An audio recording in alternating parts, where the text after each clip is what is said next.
All right, I think we're ready to go here now. All right, so section 3.5 is all about equation solving and doing a little bit of modeling. We're probably not going to get to the modeling part of that today, but we can talk about the equation solving. And the nice thing is, a lot of this equation solving you've already been doing. If you guys remember the last couple of questions we had from the homework, you were solving equations involving logs, right? So we're really going to be kind of doing that same thing. Just going to show you a couple different techniques that you could use that maybe would make some certain problems a little bit easier to try and solve. So we have these one-to-one properties that let us do that, and they should make a bit of sense here. So if you have, let's say, b to the u equals b to the v, what do you suppose you can conclude from that then? U and v have to be equal, right?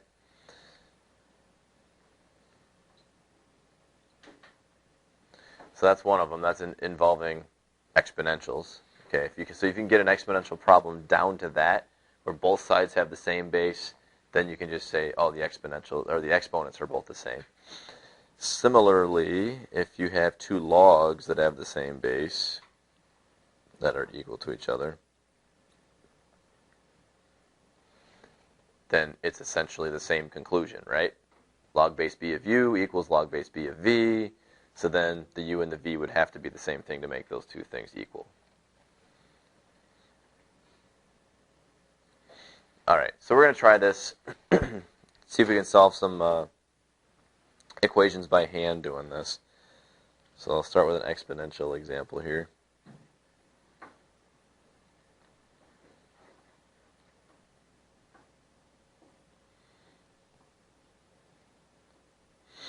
And sometimes it's going to take a little bit of manipulation to get it to look the way we want.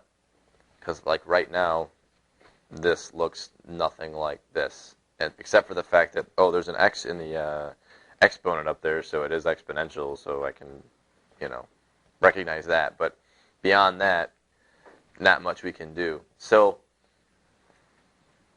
the first goal that we have with this is to try and isolate the exponential part of it, okay? The exponential piece of this equation is that 1/2 to the x over 3. So what should I do then to isolate that by itself? Divide by 20, right. So if I divide each side of this by 20,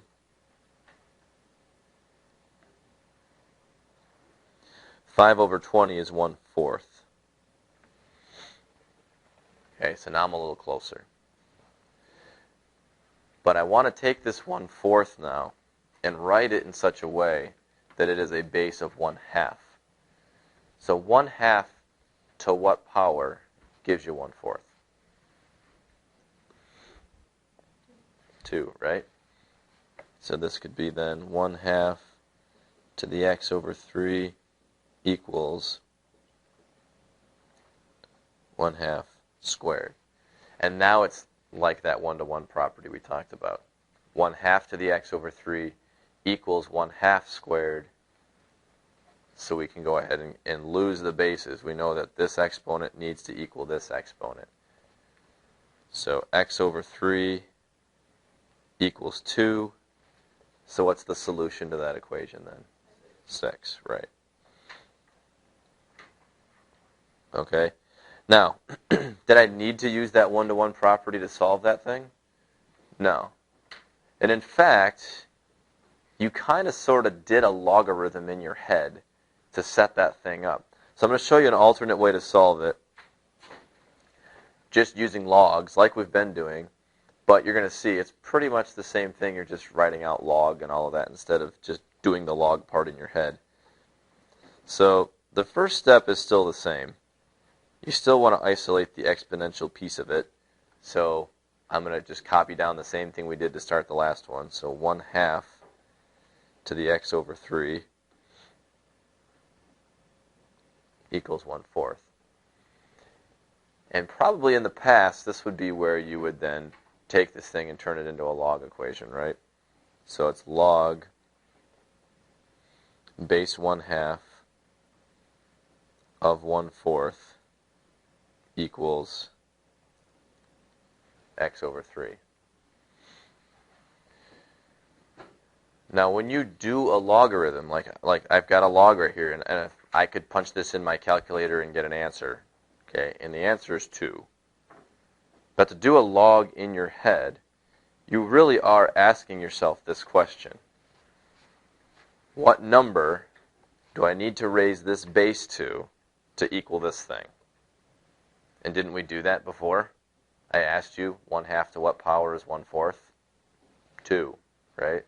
So when you look at a log, it's kind of a new way of thinking about this a little bit. When you are looking at trying to evaluate a log, that's what you're doing. You're taking what is this base, this to what power gives me that. And sometimes you can do it in your head like this one. I just raise it to the 2nd power and it works.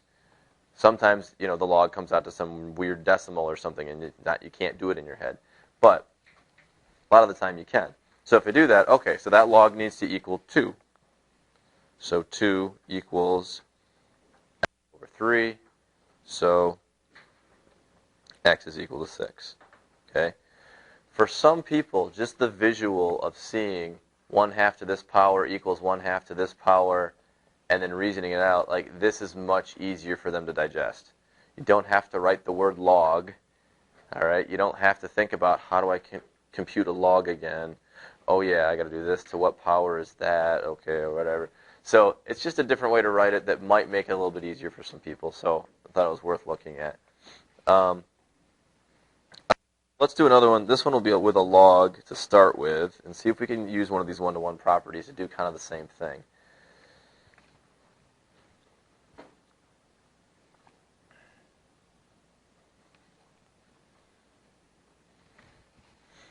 So let's say we've got log of x squared equals 2. Okay, so I've already isolated the log, which would be the first thing I'd need to do anyway. Okay, so that's already done. But if I'm going to use this one-to-one property that using the logs right here, I got to have a log of a base equals a log of a base, and the bases need to match so that I can use that. So I need to turn this 2 into a logarithm.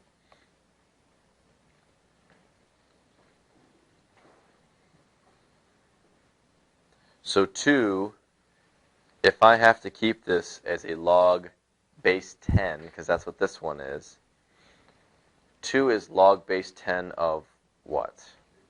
100, yeah. Okay, so think about that. 10 to what power equals 100? 2. Okay? So to get this number, you're basically doing 10 squared. The base to this number should give you that. So now that I have a log with the same base on either side, I can strip away the logs, and it's just x squared equals 100. And that's a little bit easier to solve. What is the solution then if x squared needs to equal 100? Yeah? Could we write it in exponential form, and then we'd have 10 squared equals x squared. You're stealing my thunder. Yeah, I'm going to do that later. You're right. You're absolutely right. But let's just finish this one right now. All right? So stick with the program, man. So what numbers will work for x squared equals 100? 10 and negative 10, right?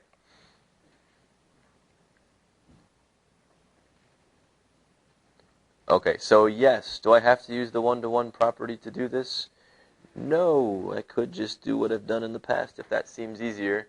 So originally, yeah, so we've got this log equation. If we convert that into an exponential, that would be, well, let me rewrite the first problem again here, though. So log x squared equals 2. So if we're going to change that to an exponential, it's a base of 10 raised to what power? 2 equals x squared. And 10 squared is 100. And again, if 100 equals x squared, so then my solution would be x equals 10 and x equals negative 10. Okay, so in doing what we did over here, we basically did the same thing. To get this 100, what did we do? 10 squared, right? That's exactly what we did here to get this 100. So, yeah, you're kind of doing the same thing. I think, in general, this right-hand column's a little easier to digest with these, though, too. Okay, our brains like exponentials much better than logs for some reason. So if we write it out that way, that works, too. So I'm not going to tell you which way to do it. You're free to choose. Yeah? Why bother with squaring the 10 when you can see what x is, since they look at this exponent? Why bother squaring the 10 when you can see? Yeah. Oh, because then you'd lose your negative 10. No, you got plus or minus. You got 10. Oh, because you have to do the plus or minus square root? I hear you, what you're saying. Yeah, you could do that, too. Yeah, that's fine. Today, and then tomorrow we'll do the modeling side of things with this, okay? That's the one that you know a little bit about. So, somebody tell me, what is a pH? What does it measure? Yeah. Acidity. Okay.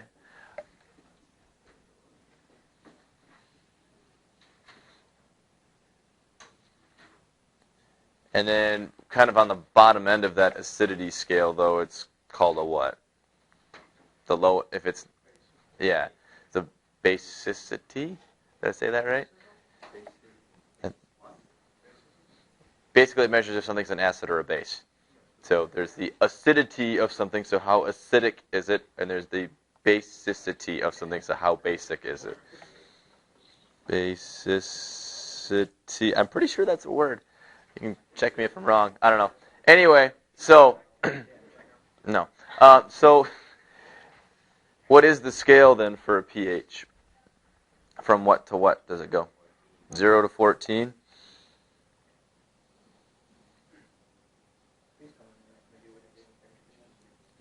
Maybe.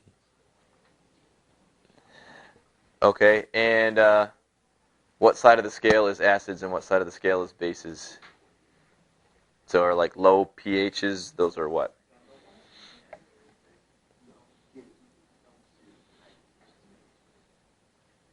And so halfway neutral is 7, right? So things get like more basic as you go this way, and things get more acidic as you go that way with what their pH is. Okay? Now, here's a question that you probably never had answered for you in chemistry class. What is a pH? They tell you how to measure it. They tell you, like, you know, it helps you to decide if it's an acid or a base or whatever. But what is a pH? Where the heck do these numbers come from? Yeah. A log of the hydroxide concentration. You're so close. Or not hydroxide, yeah. Hydrogen ion. Is that hydroxide? Yeah, it's Okay. So, yeah.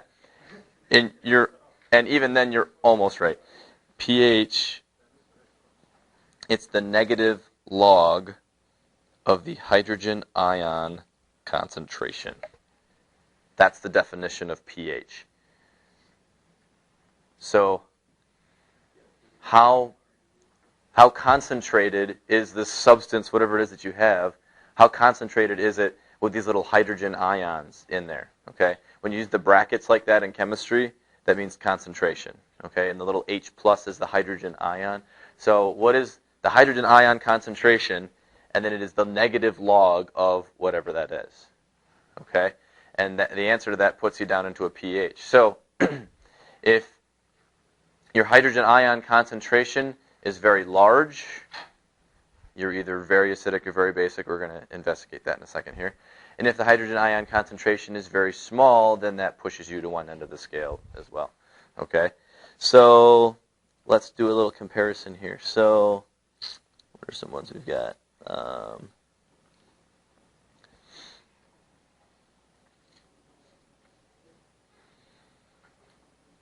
So vinegar. Those of you that have done stuff in science, is vinegar considered an acid or a base? Do you remember? It's an acid. Yeah, it's definitely an acid. Do you guys ever do those little, like, you put the vinegar with the baking soda and it goes, and it makes the little, you could do the little volcanoes, the vinegar, and nobody ever do that? The vinegar and the baking soda, and you put it in and it makes the volcano thing. It's because the vinegar is an acid and the baking soda is a base, and you put them together and they don't like each other. And no, okay. Well, anyway, vinegar is an acid, And its hydrogen ion concentration is equal to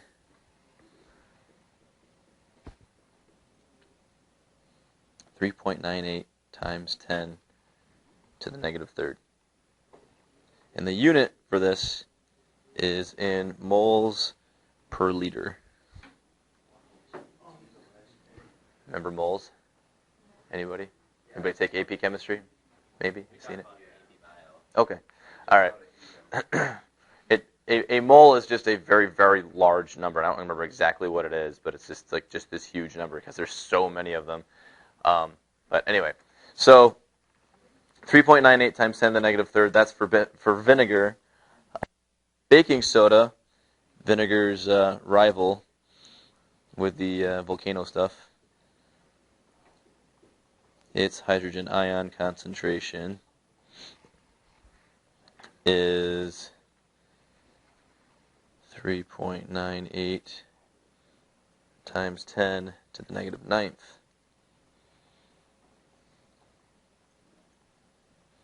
moles per liter. Okay, so if something is acidic, like vinegar, compared to something that is very basic, like baking soda, the hydrogen ion concentration, is it larger or smaller? It's actually larger. Okay, we got to know our scientific notation here a little bit to figure this out. This number, 3.98 times 10 to the negative third, that means you would take this number and move the decimal point to the left 3 places, right? And this one, you would move it to the left 9 places.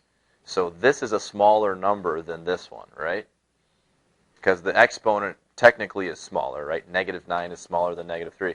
So baking soda has a very, very small hydrogen ion concentration. Vinegar is relatively big comparatively anyway. So that's kind of one thing, one kind of a check, I guess. So if you're comparing to substances or whatever, and the thing that should be more acidic should have a larger hydrogen ion concentration. So more hydrogen ions that you throw in there, the more acidic it's going to be. Okay? Yeah? Is it a coincidence that both of them are 3.98, or is that some kind of standard? It's just because it ends up working out where they both come up with pHs that are like a nice, neat number when you're done. But I'm not entirely sure, though. So, because I think in moles, well, no.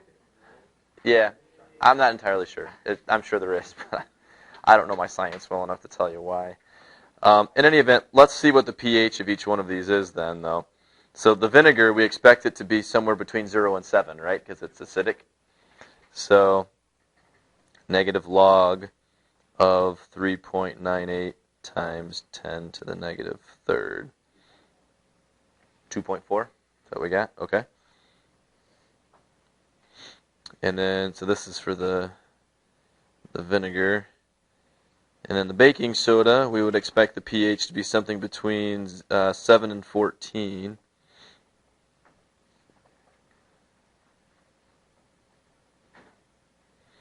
So negative log of 3.98 times 10 to the negative ninth.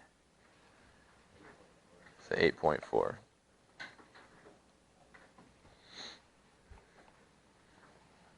Okay. So, one question that you might get asked with this type of a thing is, how much more acidic is vinegar than baking soda? So, like, how many times more acidic is it? Okay? So, consider this for a second. Because this is a log that we're using to get the pH, okay, you could take a look at these two numbers and say, well, the vinegar has a pH that is 6 pHs, or what do you want to call it, 6 pHs less than the baking soda. So how could I use that? Well, this is a log base 10, right? So every time the pH goes up by 1, it's actually going up by a factor of 10. Okay? So if the difference in the pH is 6,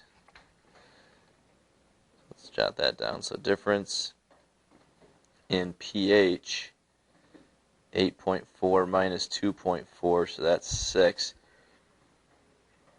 The difference in the pH is 6. What's actually the difference in the acidity then? Yeah. It's like a million, right? 10 to the 6th. You have to kind of undo that log, right? And how do you undo a log? You make it an exponential. So it's a base of 10, right? So 10 to the 6th. So 10 to the 6th is a million. So how many times more acidic is vinegar than baking soda? It's a million times more acidic. Okay? And that's why they have this on a pH scale instead of just saying, well, just always compare the hydrogen ion concentrations. Well, then you're going to get comparisons from one thing to the next that are like huge, like a million times more. Are you serious? So instead of doing that, they kind of shrinky-dink it down a little bit and say, okay, let's go factors of 10. Every time you jump up 1 in the pH scale, you're actually going up by a factor of 10. Or I guess going down by a factor of 10 as far as acidity is concerned.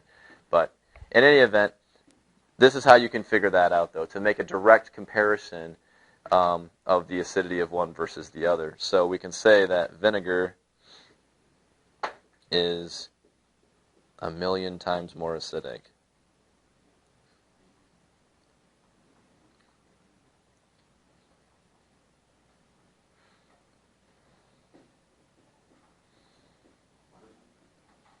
Okay, so vinegar is a million times more acidic than baking soda. And on the flip side of that, you could also say that baking soda is a million times more basic than vinegar is, if you're going to go that direction with it too. Okay? The idea, though, when you're using a logarithmic scale, it's using a common log. It means every time you go up 1 in the scale, it's a factor of 10, factor of 10, factor of 10 to get there. Okay? So, earthquakes, the Richter scale. The Richter scale works the same way. Every time you bump up 1 in the Richter scale, so like a Richter scale of 3 versus a Richter scale of 4, how many more times intense is the 3 versus the 4? 10 times. Okay? And then a 3 versus a 5? 100 times. 1,000 times. 10,000. It's the same kind of thing. Okay? So if we want to compare some earthquakes, we got to kind of think of it that way. All right? So let's do some Richter scale here. Make sure I'm spelling this right. No, it doesn't even give it to me. Okay, so I think this is how you spell it. It's like Richter, pretty sure. Yeah, got it right. Okay, so ever wonder exactly how they get those numbers for the Richter scale? Well, there's an equation they use to do that. And it uses a logarithm.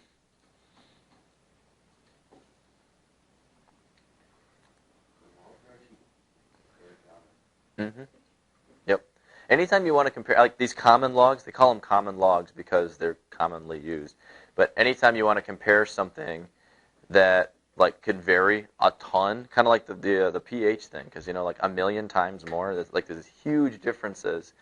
Usually logarithms are brought in to bring the scale down so that it's easier to kind of digest and look at like, oh, that's a 3 versus a 5, okay, rather than that's a 2 versus a 2,000 or whatever.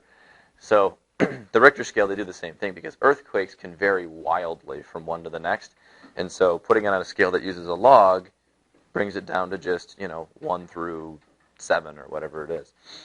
So in any event, so the R, that's the Richter scale value that you would like hear in the news or whatever.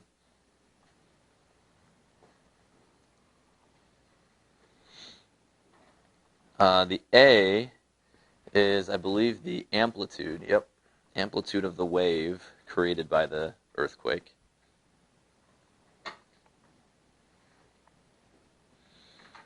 And it's always given in mu m. Anybody know what that is? What unit that is with the mu m? No? Okay, it's all right. It's micrometers. And by the way, a micrometer, as you might expect, is super tiny. And some of you guys might be thinking like, oh, hold on a second. So we're talking earthquakes. I mean, earthquakes knock buildings down. And we're talking about micrometers as far as the amplitude of the wave. Okay? Well, think about that. Yeah, it's really small, but the crust of the earth is literally moving up and down when this happens. Okay? So when the entire crust of the Earth moves up and down a micrometer, crazy stuff still happens, though, because everything is sitting on it still, okay? So a micrometer is still significant when you're talking about an earthquake. So, but yeah, so that's how that gets computed. And then the T, that's the period of the wave.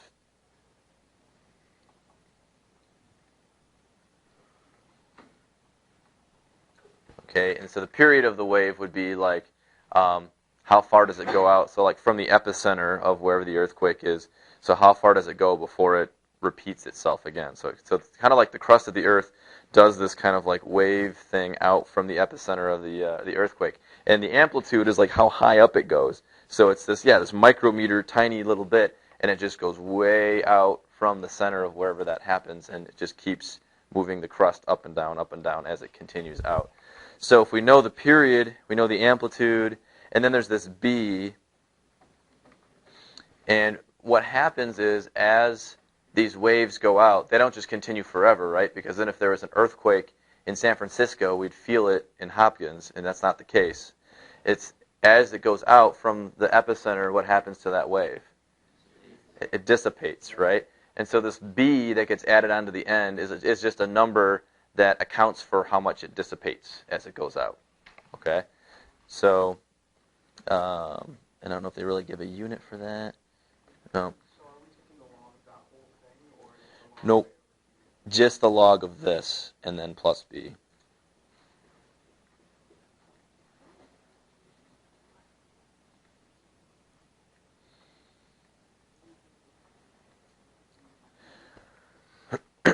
Okay, so that B, that's just a number depending on the earthquake that you have that accounts for the dissipation of the wave. Okay, so it'd be some different number that would get put into there.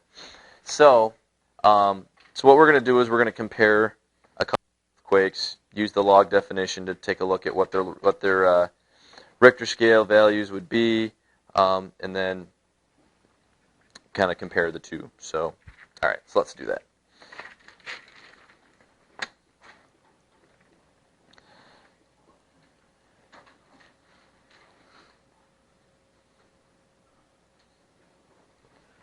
Let's say an earthquake has an amplitude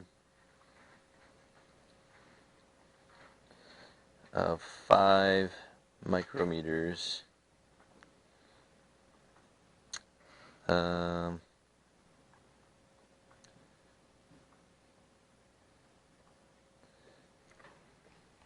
see, a period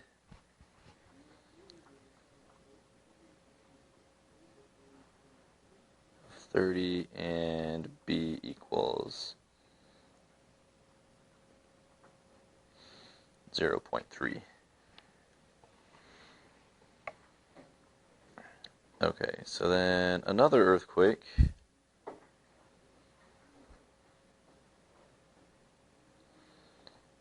has an amplitude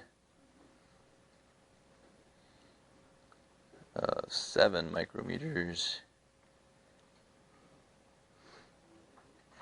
Period of, let's say, 15, and B equals 0.2. So then the question becomes, which of the two earthquakes, we'll call this earthquake 1, earthquake 2, which of those two earthquakes is more intense, and by how much? Okay. So which is more intense and by how much? All right, so earthquake number 1, the Richter scale value for this guy is going to be the log of A, which was 5, over T, which was 30, plus 0.3. All right, so let's see what we get from that.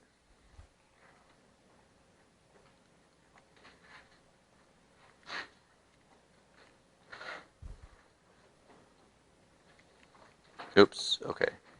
I made up some bad numbers. We're going to change up two things here real quick. This is what I get for trying to make up numbers on the spot. Make it a 50 and a 70, not a 5 and a 7. Because we're going to get Richter scale values that don't make no sense if we do that. First one's going to be 50 over 30, not 5 over 30.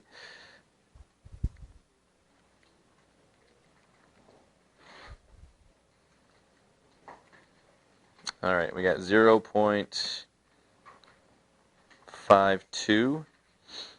So that's a pretty weak one. Second one, it's going to be log of 70 over 15 plus 0.2.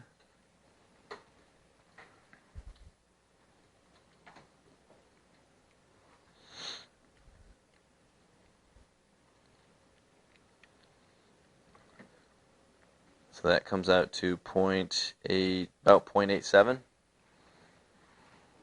All right, so both of these are pretty weak earthquakes, but the question still is how much more intense is the one compared to the other? Okay, so first thing we need to do is, kind of like we did with the pH, just what's the difference in the two Richter scale values? Okay, so 0.87 minus 0.52. So we end up at 0.35. But the Richter scale is a log base 10, right? So it's not actually 0.35 times as intense. How would we calculate that? 10 to the 0.35, right.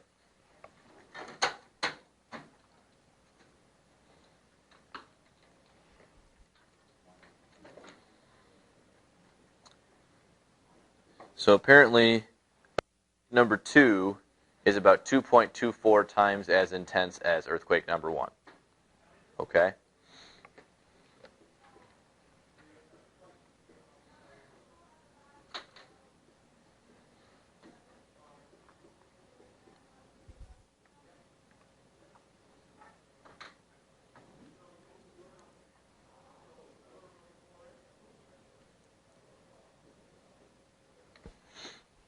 All right, so just kind of keep in mind, like we talked about, it's a logarithmic scale, so it's got to be, and these are common logs that we're using here, so it's got to be 10 to whatever.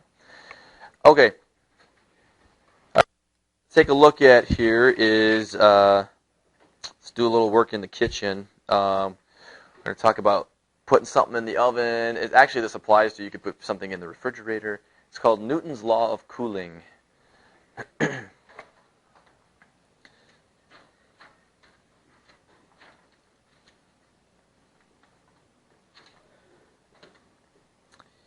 It's actually pretty handy if you ever want to figure out how long you need to leave something in the oven to get it to a certain temperature, or how long you need to leave something in the fridge to get it to a certain temperature. It's called Newton's law of cooling, but actually it could also be called Newton's law of heating. It just kind of this whole temperature thing that's going on. So in any event, so here's what he's got going on. So there's this equation that I'll just write out for you here first, and I'll explain what all these little variables mean.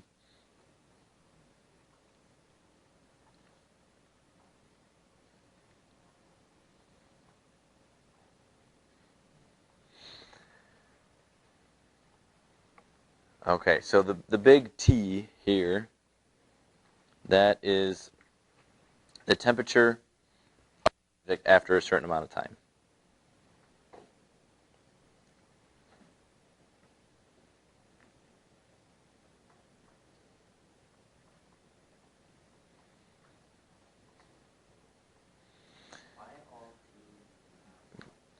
Well, because they're all temperatures, but they're all temperatures of different things. So I know that's kind of confusing, but so T sub M is the temperature of the surrounding medium.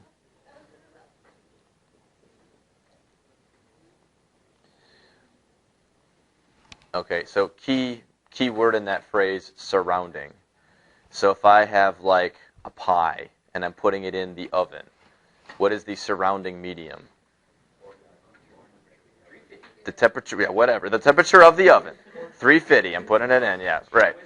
Okay, surrounding medium, what's surrounding the pie as it's cooking? It's the whatever, where, or if I'm taking the pie out of the oven and it's too hot, I'm going to put it in the fridge to cool it down. It's the temperature of the refrigerator. Or if I'm just leaving it in a room to cool, it's the temperature of the room, wherever it is. Okay, the surrounding medium. Then this little T, it's called T naught, but the T with the little zero there, that's the initial temperature of the object.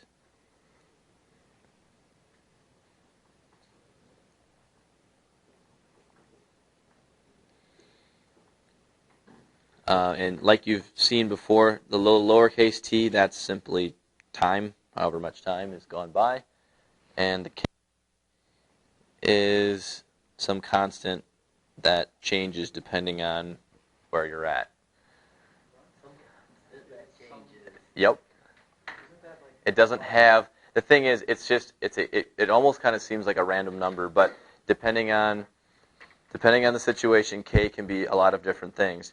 But it doesn't actually have like its own meaning, though. You know, I can't say, oh, k is 0.2. That means there are 0.2 dust particles in the air or something that I've measured to get that 0.2. It doesn't actually, it's not a physical anything, but it's always there. It's just a number that's always there.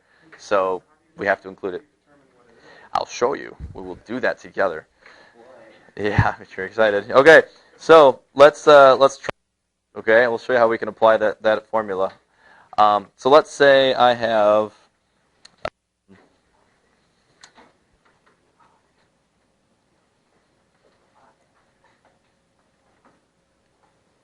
a hard-boiled egg.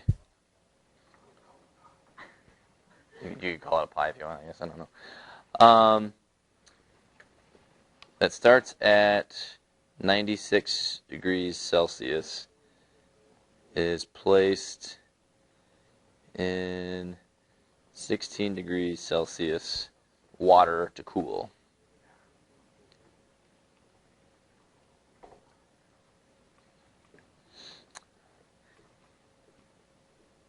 So later, the egg is 45 degrees Celsius. So I want to know how long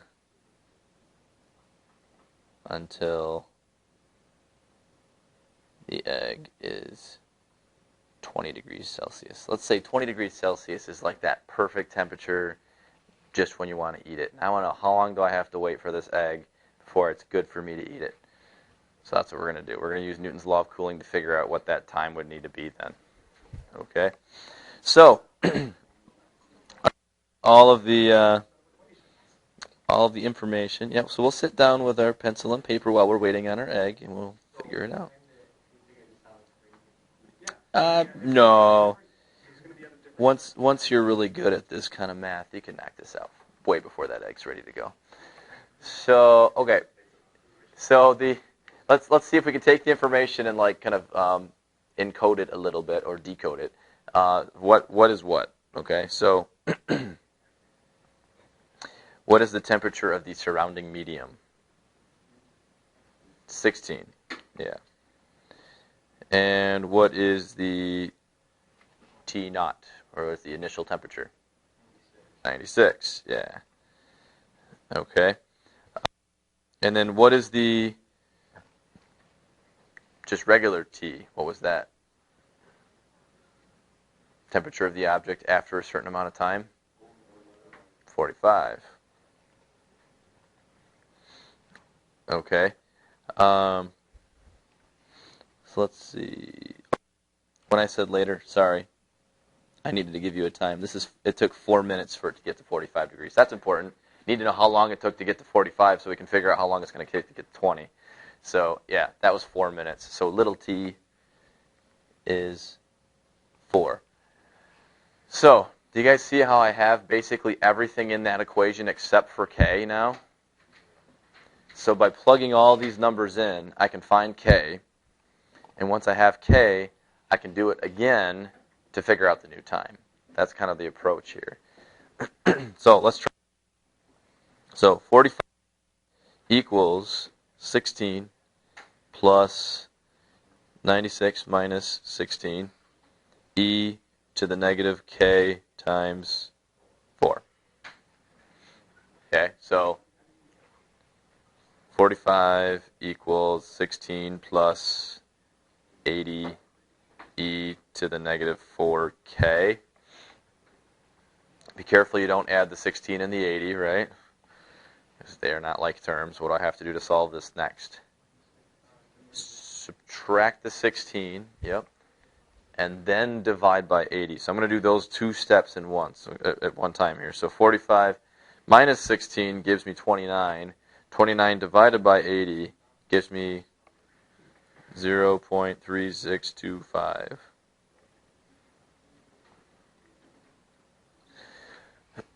Okay, I've got a number equal to e raised to something.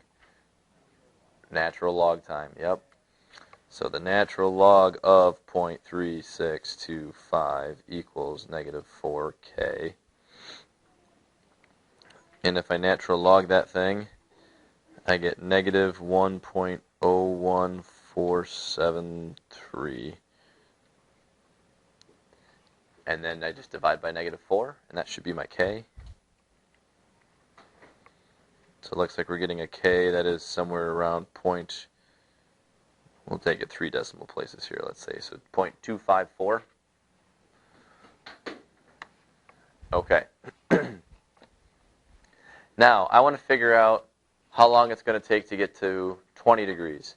So my time now is going to start after the egg is at 45. Because I already knew it was 4 minutes to get from 96 to 45. So now I want to know, okay, so from 45 to 20, how much time is it going to take? Yeah. The 4? Put it here. Wait, where? This one? It's like T of T equals T of M plus T of O minus T of M. It's not, well, it's not T of M, and it's not T of O, but this T of T, just think of it like, because it's a function of T, that's why that was in parentheses, so it's not multiplied by 4 there, it's just as a function of T, so you can just like kind of ignore this and just think big T equals and do it that way, so it's just 45, it's not times 4 or anything like that. So in any event though, so we're starting now, we're kind of starting the clock over again. So from 45 degrees to 20 degrees, how much more time do we have? So we're going to go back to this equation, but some things are going to change this time. Yeah? How does that work, though? Because your water would be warmer if your egg got colder because you have to transfer heat somehow from the egg. Right, and this accounts for that. Does it? It does. Yep.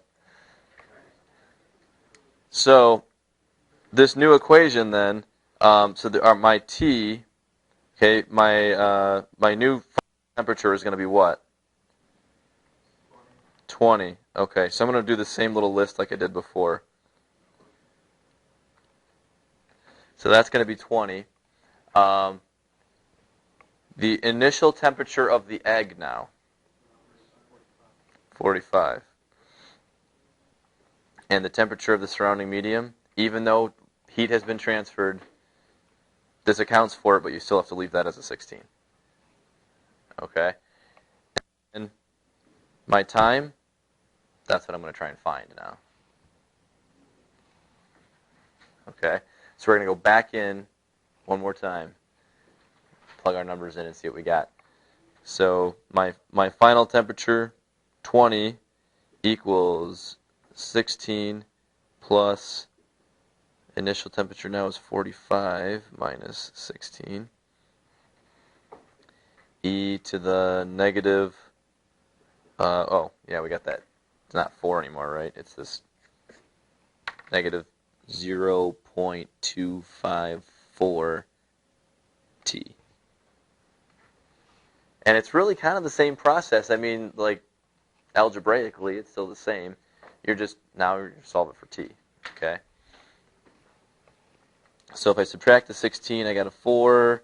45 minus 16 is 29.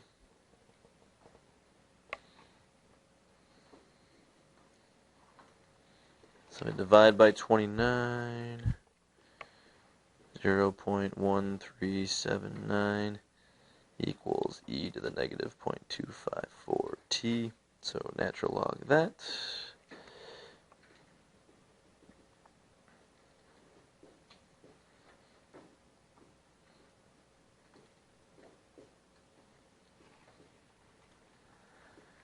And then I divide.